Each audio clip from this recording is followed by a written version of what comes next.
pieds dans le plat. Le vrai du faux.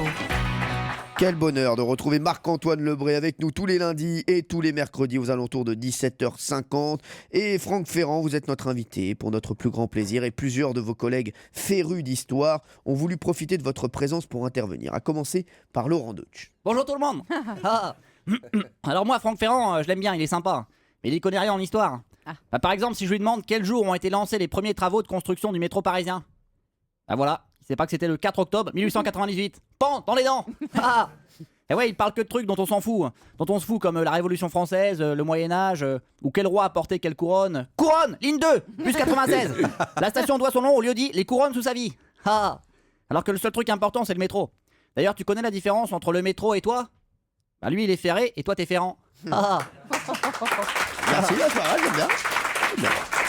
Franck, on va plutôt accueillir quelqu'un qui vous apprécie beaucoup. C'est un ami, vraiment, je l'aime énormément et vous aussi, c'est Stéphane Bern. Bonjour Cyril et bonjour à tous.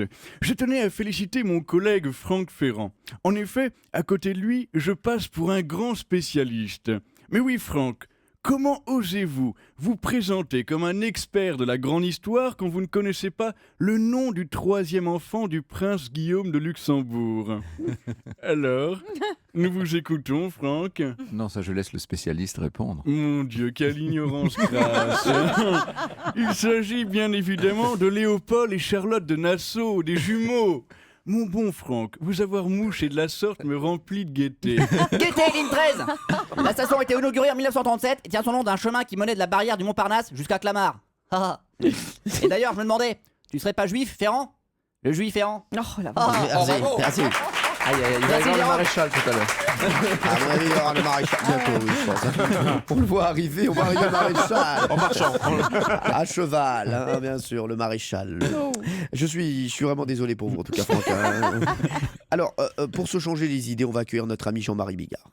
Bah salut tout le monde. Bah tu sais Francky, moi aussi je suis super calé en histoire. Tiens, par exemple Franck, tu sais ce qui s'est passé en 69? Bah, en 69, j'avais la tête dans le cul, mais c'était pas le mien. T'as compris mon Francou? Voilà, Toi tu fais dans l'histoire de fond, et moi dans l'histoire de fion. Je peux te dire que dans ce domaine, c'est moi le plus fort. Fort, Félix Fort. La station a été ouverte au public le 27 juillet 1937. Elle est desservie par les bus 70-88. Ah. Et l'accès se situe place Étienne Pernet. On n'entend plus l'historien. Hein. Ah, c'est pas Franck Ferrand, c'est Franck Ferrien.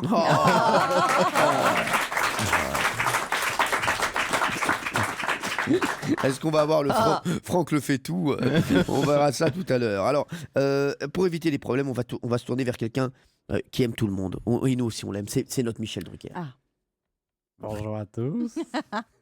Alors, Franck, pour devenir un vrai spécialiste de l'histoire, il vous manque quelque chose. L'expérience. La semaine dernière, par exemple, au cœur de l'histoire était consacré à Auguste Renoir, que j'ai moi-même présenté à Claude Monet en 1841. Et lundi, vous avez parlé de la mort de Philippe le Bel. Or, j'étais présent à son enterrement en 41 ou 42, je me rappelle plus trop parce que les années 1340 se ressemblent tout un peu. Alors Franck, un conseil, plutôt que raconter l'histoire, vivez-la. Quand on a compris ça, tout va bien. Va bien, colonel Fabien. Ligne 2. La station s'appelait initialement Combat, du nom de l'ancienne place du combat sous laquelle elle a été construite. Ah. Alors, c'est qui le boss de l'histoire? Le général, le maréchal. Et voilà. T'as compris? Je suis le maréchal Ferrand. Ah, tu vas venir, c'est là. Ah là, je vais dire ça. Ouais. Tiens, bah toujours en parlant d'histoire et de maréchal, mon Franquichou, bah tu sais pourquoi les hommes politiques sont très appréciés à la fistinière? Oh là. Parce qu'ils ont le bras long. T'as compris mon Francouze? Merci. Merci Jean-Marie, merci beaucoup d'être passé nous voir. Elle a cartonné celle-là. Ouais, très très bien. Alors, Franck, vous avez peut-être envie de réagir à ces interventions un peu agressives de certains de vos collègues, hein, Franck. Non, cher Cyril Hanouna, sachez, je n'éprouve aucune animosité envers mes collègues, même si le chiffre 32 leur rappelle sans doute plus leur dernier test de QI que le décès de Lucius Pison, le fameux préfet de Rome. Vous voyez, Cyril, je n'ai aucune intention de rentrer dans une guerre puérile avec des gens que j'estime énormément. Qu'il s'agisse de Stéphane Bern, le bouffon des monarques consanguins, le caniche permanenté des têtes couronnées dont l'émission Secret d'Histoire fait passer Touche pas à mon poste pour un magazine culturel, ou bien encore de Laurent Deutsch, dont j'apprécie fortement les ouvrages, car le papier utilisé pour l'impression m'irrite beaucoup moins que le moltonel, que j'utilise habituellement.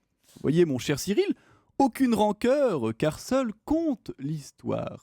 Merci Franck Ferrand.